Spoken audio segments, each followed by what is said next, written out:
Hey there, superstar in the making. So you want to up your management game. Right. Like seriously, make every interaction count. Hmm. We're talking less about just, clocking in and more about creating those aha moments with your team. Yeah, creating those moments that really make a difference. Exactly. So think of it as getting a true return on interaction, or ROI for short. So you're maximizing the value of every single conversation. Every check-in, every huddle Yeah, all of it. with your team. Okay, I'm already loving where this is going. Good stuff.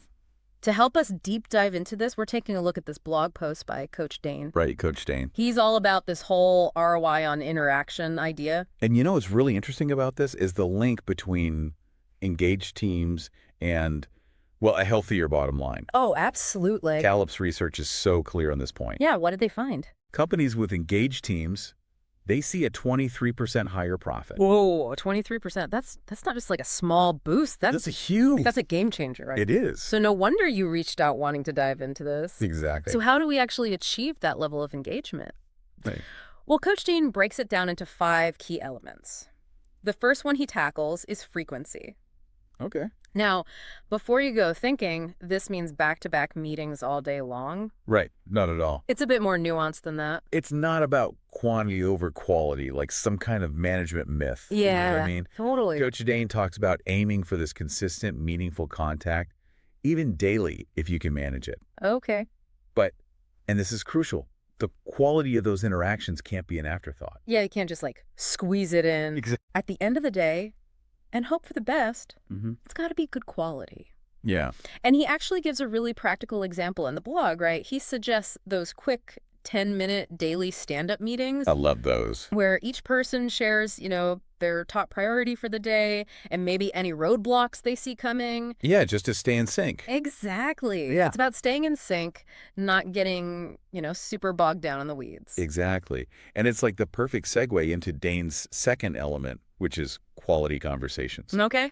It's like that old saying, a meeting that could have been an email. Oh, yeah. But in this case, it's about making sure those quick check-ins really count. Mm-hmm. Like we need to go beyond just like the surface level, Yeah. like how's it going? Small talk. Yeah, and ask questions that really get to the heart of what's going on. It's like when you have that manager who just gets it. Yes. They ask about those roadblocks, but they also want to know what's got you feeling excited about work, Yeah. what support you need to thrive. I love that. It makes you feel seen and heard, not just like another task on their to-do list. Absolutely. And that's where Dane's third element comes in personalization. Okay, tell me more.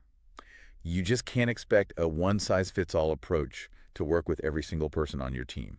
Of course not everyone's different. Right. You can't It's jokes for different folks, as they say. Exactly. So just like you were saying, it's about understanding each team member's communication style, their motivations, what makes them tick. I like that, what makes him Yeah. tick. He actually tells a story in the blog, right? He does. About this manager who realized that one of their team members, who is usually pretty quiet in meetings, Mhm. actually thrived on written feedback and detailed project plans. Interesting. So the manager started sending them a quick email after each meeting, summarizing, the key takeaways and action items. Wow. Such a simple tweak, It's all simple. but so powerful. Absolutely. It shows that personalization isn't about these grand gestures. It's about those small adjustments that make a world of difference. I love that. Okay, I'm ready for the next level. Okay, let's do it. What's Dane's fourth element? This is where things get really exciting. Ooh. It's about making those interactions action-oriented. Okay. Each conversation, each check-in should lead to a clear next step, some kind of tangible outcome. Okay. Like we're talking about setting SMART goals. And no, you don't need a whiteboard and colorful markers for this. Okay, good, because I left mine at home. Right. Okay, I gotta admit, I sometimes get lost in the acronym soup of management jargon. Sure. Give me the breakdown, what makes a goal SMART. Right. So SMART. It stands for specific, measurable, achievable, relevant, and time-bound. Okay. So it's about moving from those kind of vague ideas like, we should do this. Let's try this. To concrete plans. So instead of saying, let's improve customer engagement, it's more like, okay, Sarah, you're going to lead a pilot program testing this new onboarding process with 100 new customers by the end of the quarter. We'll track customer satisfaction scores to measure the impact. Yes. No.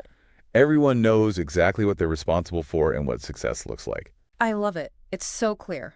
Yes. And that level of clarity is key. Mm-hmm. But here's the thing.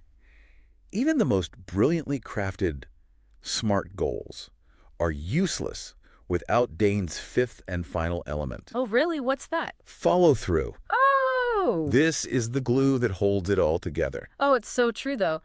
I can see how that often gets overlooked. Mm. We get so caught up in the excitement of brainstorming and new ideas and setting these, amazing goals, and then Life happens. life happens, right? It's like that stack of books on your nightstand. Oh, yeah. Good intentions, but without consistent action, they're not going to magically read themselves. It's true. You can't just stare at them and hope for the best. Exactly.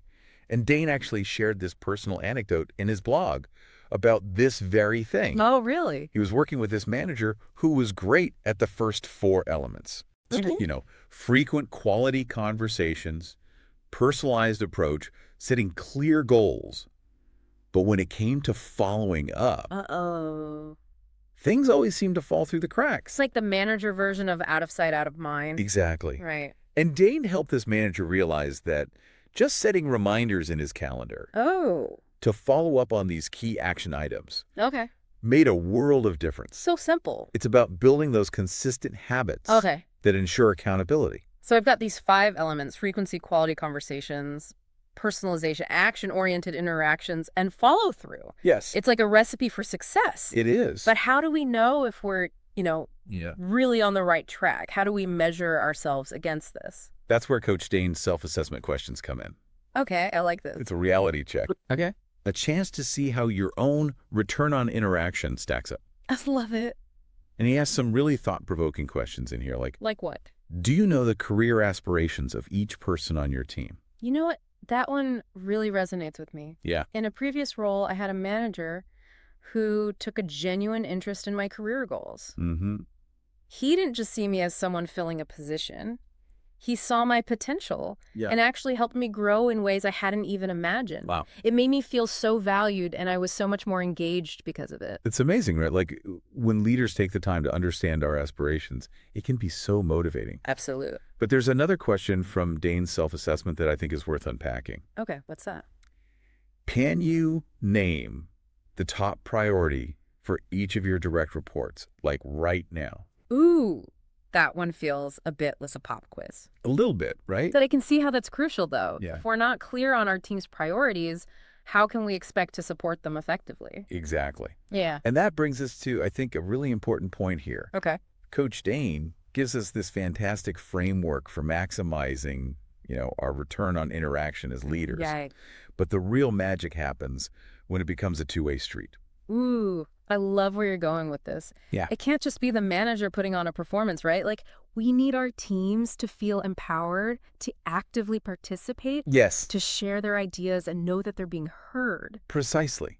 Think Yeah. about it. Would your team feel comfortable speaking up in a meeting Yeah. if they weren't sure their perspective was valued, Mhm. or if they were afraid of being shut down? Totally. It's like the difference between being in a room full of people and actually feeling like you belong there. Right. Like your voice matters. Yes, and that's the final and perhaps, most crucial takeaway from this whole deep dive. Okay. Coach Dane's advice gives you the tools to boost your own, Yeah. return on interaction. Right.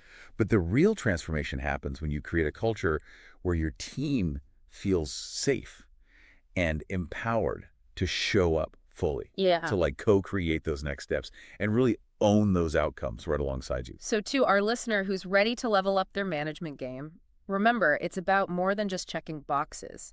It's about building those meaningful connections, Yes. fostering that open communication, I love it. creating a culture where everyone feels valued and heard. Beautifully said. And hey, listener, we'd love to hear about your aha moments. Let us know how you're putting these ideas into action. Until next time, keep diving deep and keep those conversations meaningful.